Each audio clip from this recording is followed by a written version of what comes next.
Bonjour à tous et bienvenue sur la vidéo qui va vous expliquer les bonnes pratiques d'étalonnage à effectuer sur le logiciel EcoTwin DIC.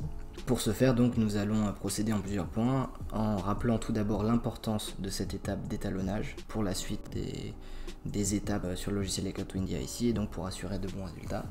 Nous allons également rappeler notre méthode d'étalonnage utilisée sur le logiciel EcoTwin DIC. Puis dans un second temps, nous allons voir une liste de critères à respecter afin d'avoir le meilleur étalonnage. Donc 4 critères qu'il est nécessaire d'avoir en tête avant le pré-étalonnage et pendant l'étalonnage et le traitement des images.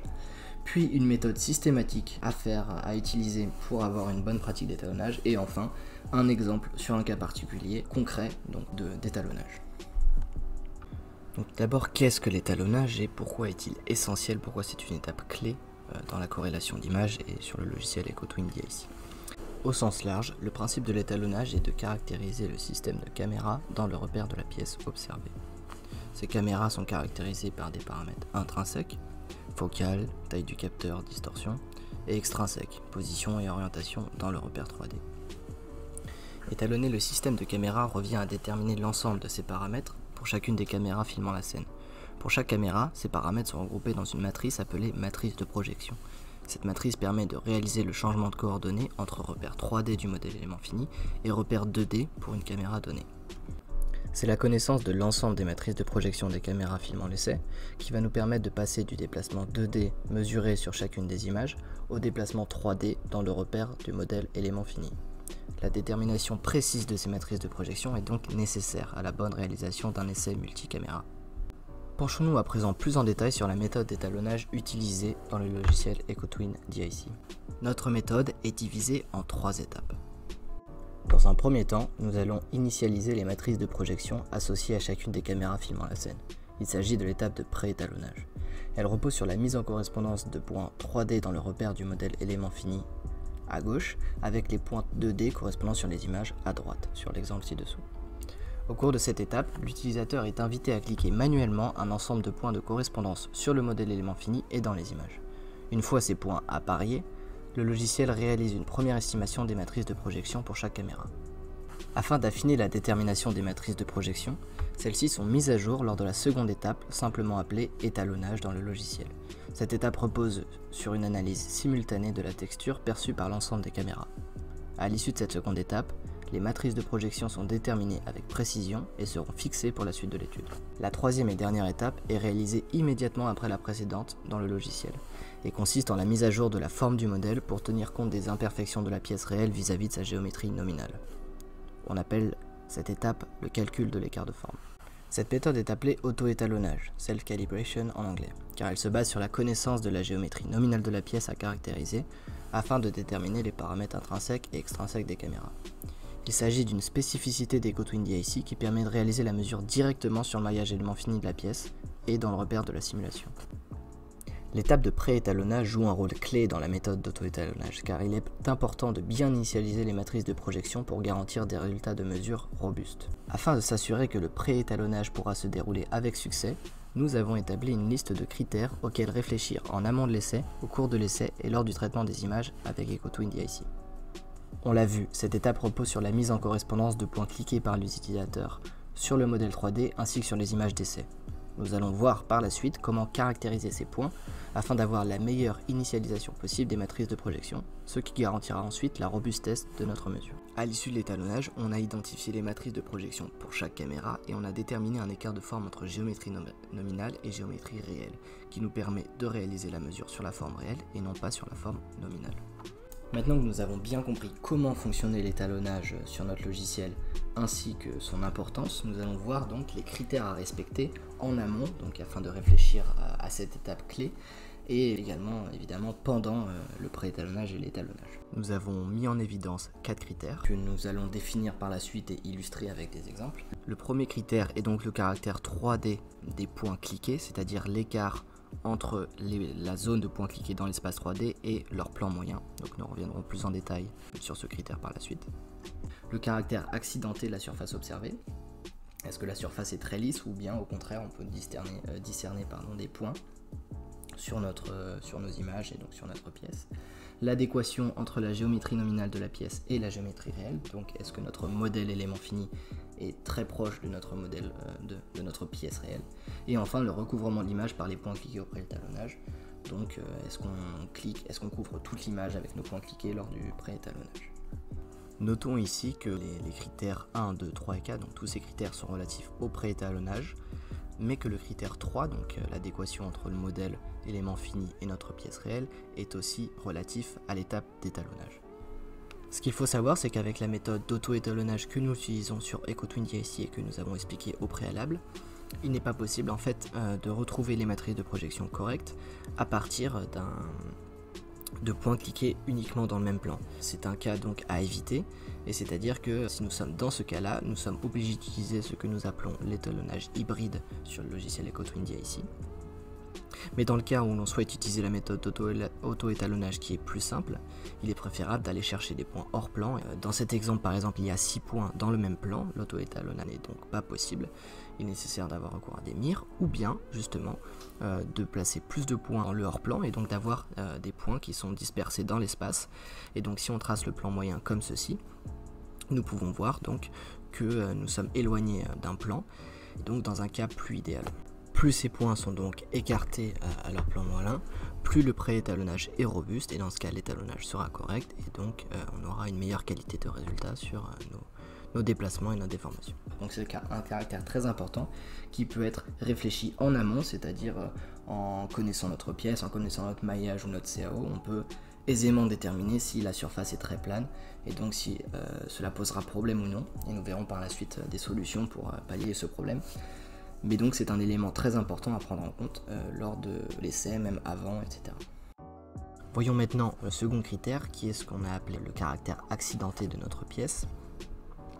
Et donc prenons l'exemple de ce cylindre qui a une surface très lisse et donc il est difficile d'identifier des points cliquables sur l'image et donc sur le modèle.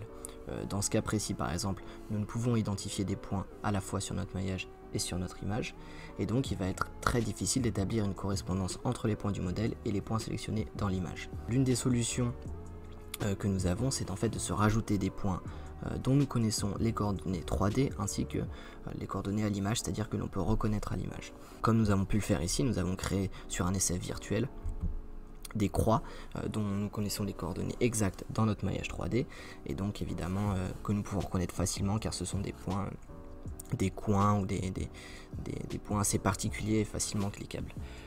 Dans un essai réel, il faut donc réfléchir en amont par rapport à notre pièce et donc à son caractère lisse, notamment sur un cylindre où il est difficile d'identifier des points, à rajouter en fait des éléments de l'environnement dont nous connaissons, il faut absolument connaître les coordonnées 3D et dont nous pouvons reconnaître à l'image.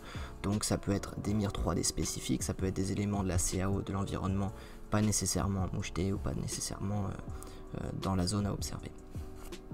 C'est le cas ici, donc nous avons rajouté ces points, ça nous donne plein de points à cliquer, et donc l'étalonnage, le préétalonnage se passe bien, et l'étalonnage par la suite se passe très bien.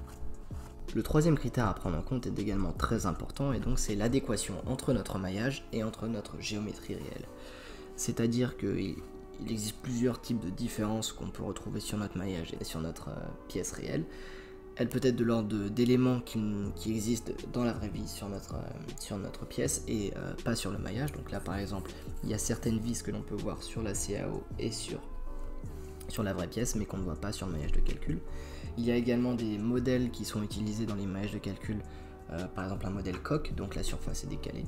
Donc ce sont tant de différences entre le maillage et la pièce réelle qui peuvent poser problème lors du préétalonnage et de l'étalonnage. Donc ce sont donc des critères à prendre en compte et il existe des solutions pour pallier ces critères que nous verrons aussi par la suite de la même façon que les deux autres critères.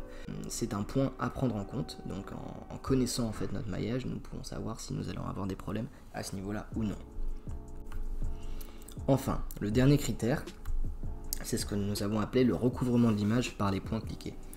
Ici par exemple, nous prenons l'exemple d'une maquette d'aile d'avion dont nous avons généré des images virtuelles à partir du logiciel Blender. Nous avons à ce propos créé un article, un post de blog Blender qui présente cet essai, donc avec le lien dans l'article de cette vidéo, si vous voulez plus d'informations sur ce cas.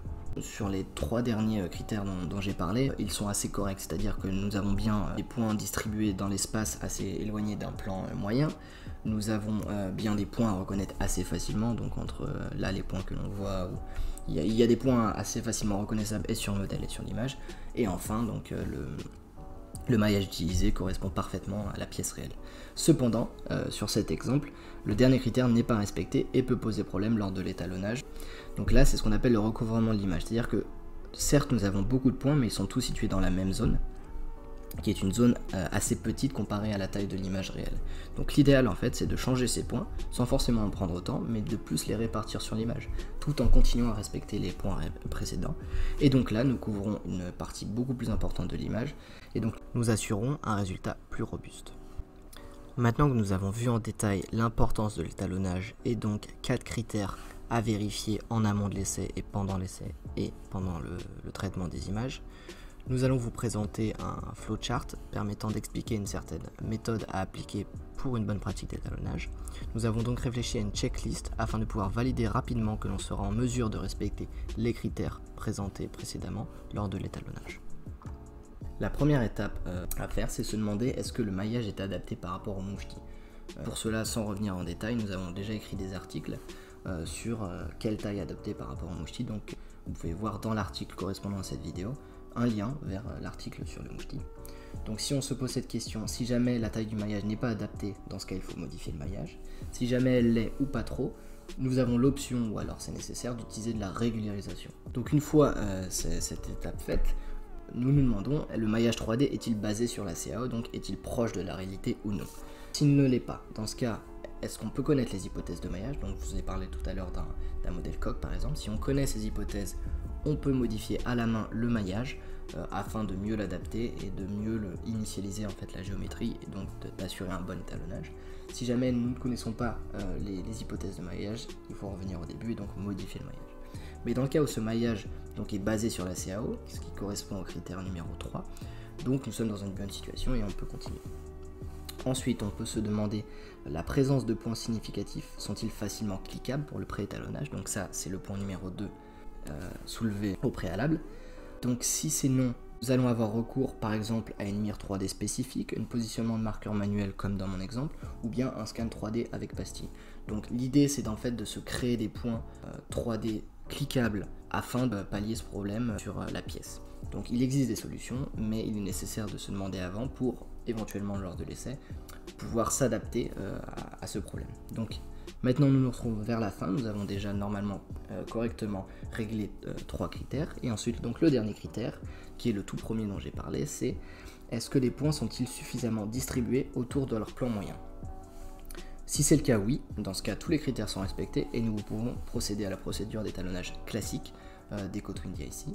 Si ce n'est pas le cas, dans ce cas, il existe une procédure hybride à l'aide de mire qui a été implémentée dans le logiciel EcoTwin DIC, et donc nous sommes capables de mener à bien la procédure d'étalonnage à partir de ces images de mire et ensuite à partir de la surface de notre pièce.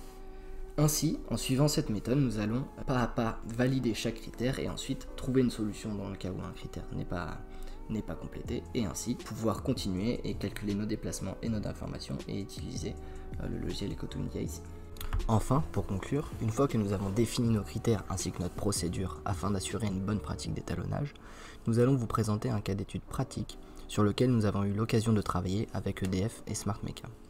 Sur cet exemple, nous allons suivre notre procédure afin de voir quels critères sont respectés ou non, puis quelles solutions nous avons choisies afin d'assurer un pré-étalonnage et un étalonnage robuste. Pour ce faire, nous commençons par regarder notre pièce ainsi que notre maillage afin de suivre la procédure préalablement décrite. Au niveau du maillage, celui-ci est d'une taille correcte et proche de la géométrie initiale, ces critères sont donc bien respectés en amont. Cependant, on remarque très vite à l'image le caractère bien trop lisse du cylindre. En effet, il n'existe pas de points reconnaissables facilement à l'image et sur le maillage, et donc l'étape de pré-étalonnage risque d'être compliquée. Le critère de dispersion autour d'un plan sera respecté grâce à un rayon de courbure assez important du cylindre. Au vu du maillage d'éléments finis de la zone observée, la région d'étude présente est très lisse, et on peut anticiper une difficulté à retrouver des points de correspondance entre les images de l'essai et le modèle élément fini. Cette difficulté a été anticipée en amont de l'essai, Et lors de celui-ci, nous avons disposé une série de repères sur la pièce à l'aide d'un marqueur indélébile. La position de ces marqueurs par rapport au reste de la pièce a été mesurée à l'aide d'un mètre ruban, ce qui nous permet de renseigner directement leurs coordonnées 3D dans le logiciel. Ces points sont ensuite reconnaissables à l'image par des croix comme on peut le voir ici. Une fois ces points cliqués sur le maillage et à l'image, nous pouvons alors lancer le préétalonnage. Nous voyons ici que la reprojection semble correcte à cette étape et nous pouvons passer à l'étalonnage pour mettre à jour les matrices de projection et calculer l'écart de forme. Les résultats que nous obtenons en déplacement sont alors corrects. Dans ce cas pratique, malgré le non-respect d'un de nos critères, nous avons su identifier en amont le problème et ainsi trouver une solution lors de l'essai. Voilà donc pour la vidéo sur les bonnes pratiques d'étalonnage sur le logiciel EcoTwin DIC, accompagné d'un article sur notre blog. J'espère que cela vous permettra d'utiliser au mieux notre logiciel.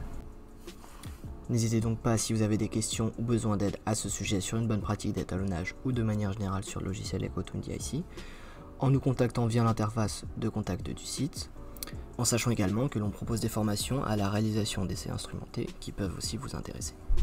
Merci.